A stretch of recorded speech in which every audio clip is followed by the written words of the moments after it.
Minggu ini kita sudah memasuki bulan Ramadan. Satu bulan lagi kita merayakan Lebaran Hari Raya Idul Fitri. Momen Ramadan dan Idul Fitri adalah merupakan momen penting dalam agama Islam yang dirayakan di seluruh dunia dan menjadi momen yang dinantikan oleh masyarakat untuk berkumpul bersama keluarga dan kerabat serta berbagi kebahagiaan dengan sesama. Berdasarkan survei The Royal Islamic Strategic Studies Center yang bertajuk The Muslim 500, The World's 500 Most Influential Muslims 2024, Indonesia merupakan negara dengan populasi muslim terbanyak di dunia, dengan jumlah populasi muslim mencapai 240,62 juta jiwa pada tahun 2023 yang setara dengan 86,7% dari total populasi penduduk Indonesia yang mencapai 277,53 juta jiwa. Bulan Ramadan yang diakhiri dengan momen Lebaran seringkali membuat banyak masyarakat mengeluarkan dana lebih untuk berbagai kebutuhan dan kegiatan selama bulan Ramadan dan Lebaran.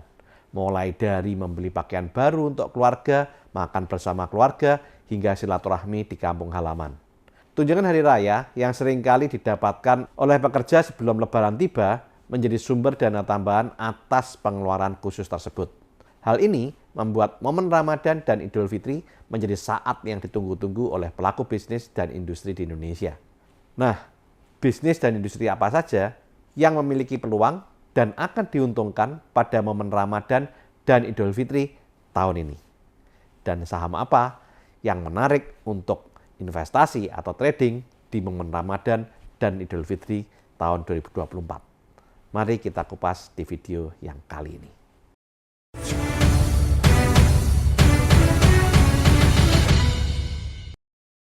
Halo Sobat Sip.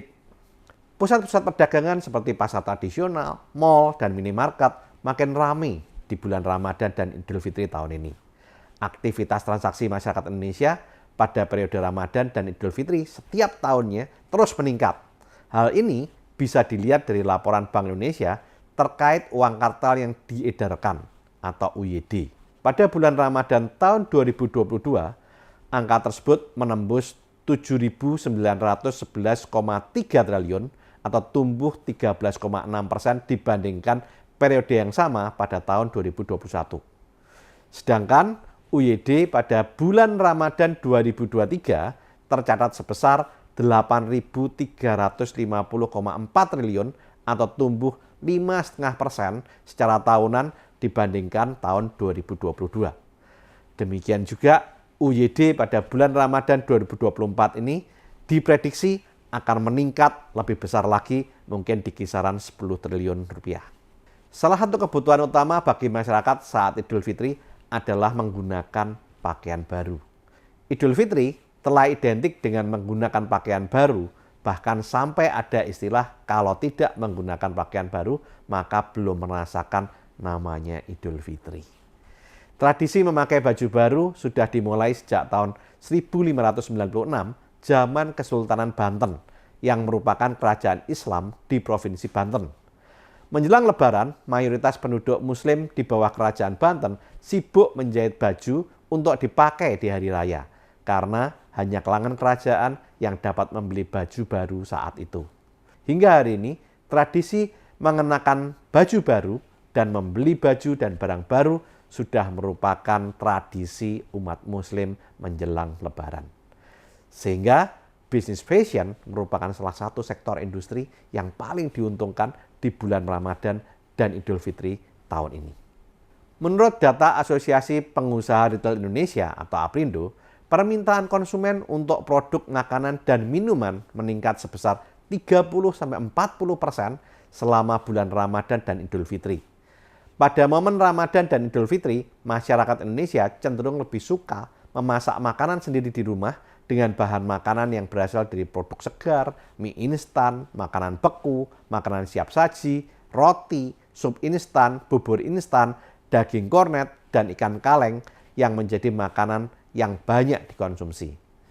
Makanan yang sifatnya praktis ini banyak dicari masyarakat ketika bulan puasa karena dapat mempersingkat waktu penyajian, terutama ketika sahur yang waktunya pendek. Sedangkan makanan khas yang sering dikonsumsi seperti ketupat, opor ayam, rendang, dan daging sapi lebih banyak dikonsumsi saat berbuka puasa yang akan menyebabkan permintaan untuk bahan-bahan makanan tersebut akan meningkat. Hal ini tentunya menjadi peluang bagi pelaku bisnis untuk meningkatkan penjualan dan pendapatan. Sehingga saat ini banyak toko, minimarket, dan supermarket menyediakan promo-promo khusus untuk menarik minat konsumen. Selain memasak di rumah, masyarakat juga sering membeli makanan di luar selama Ramadan. Ada beberapa makanan siap saji yang umum dibeli masyarakat, baik itu untuk take away, pemesanan online, ataupun makan di tempat, seperti makanan cepat saji, contohnya ayam goreng, burger, dan kentang goreng. Kemudian masakan Indonesia dan masakan Padang yang banyak dipesan baik saat berbuka puasa maupun sahur. Sehingga banyak restoran dan warung makan yang menawarkan menu khusus sesuai dengan selera masyarakat pada momen Ramadan dan Idul Fitri. Sehingga bisnis makanan dan retail juga merupakan sektor industri yang diuntungkan di bulan Ramadan dan Idul Fitri. Di samping kebutuhan akan fashion, retail, dan restoran, banyak masyarakat yang masih mengkonsumsi vitamin atau suplemen selama Ramadan untuk menjaga kesehatan dan sebagian juga masih khawatir dengan penularan COVID-19. Vitamin yang seringkali banyak dikonsumsi selama Ramadan adalah madu, vitamin C, multivitamin, dan suplemen herbal. Nah, hal ini tentunya bisa menjadi sebuah peluang usaha selama Ramadan, yaitu dengan menjual vitamin, suplemen, madu, atau minuman kesehatan lainnya seperti jamu atau minuman herbal. Di samping itu, ada aktivitas masyarakat yang mencolok ketika bulan Ramadan, yaitu penggunaan internet. Sebuah riset yang dilakukan oleh Jackpad mengungkapkan bahwa penggunaan internet untuk mendownload aplikasi hiburan seperti video, TikTok, Spotify, dan sebagainya naik 37% setiap tahunnya, terutama di 2 minggu pertama bulan Ramadan. Penggunaan internet selama bulan Ramadan sendiri lebih banyak digunakan sebagai sarana hiburan, diantaranya seperti browsing, melihat video, mendengar musik, bermain media sosial, hingga bermain game. Hal ini banyak dilakukan masyarakat untuk mengisi waktu selama menunggu waktu berbuka atau ketika sahur. Berdasarkan data dari Jackpad, ada 10 konten yang paling banyak ditonton selama Ramadan 2022 yang lalu, yaitu konten religi, inspirasi, komedi, drama sinetron, edukasi, vlog tentang makanan, vlog jalan-jalan atau hiburan, talk show, reality show, dan review-review produk. Secara lebih spesifik, untuk aktivitas yang sering dilakukan selama sahur adalah untuk generasi X, yaitu antara usia 40-44 tahun, seringkali menonton acara televisi nasional dan membaca berita online. Sedangkan untuk kaum milenial antara usia 25-39 tahun, lebih suka mendengarkan musik melalui platform streaming yang banyak dilakukan saat sahur. Sedangkan untuk Gen Z antara usia 15-24 tahun, lebih banyak mengakses media sosial, YouTube, dan juga bermain game.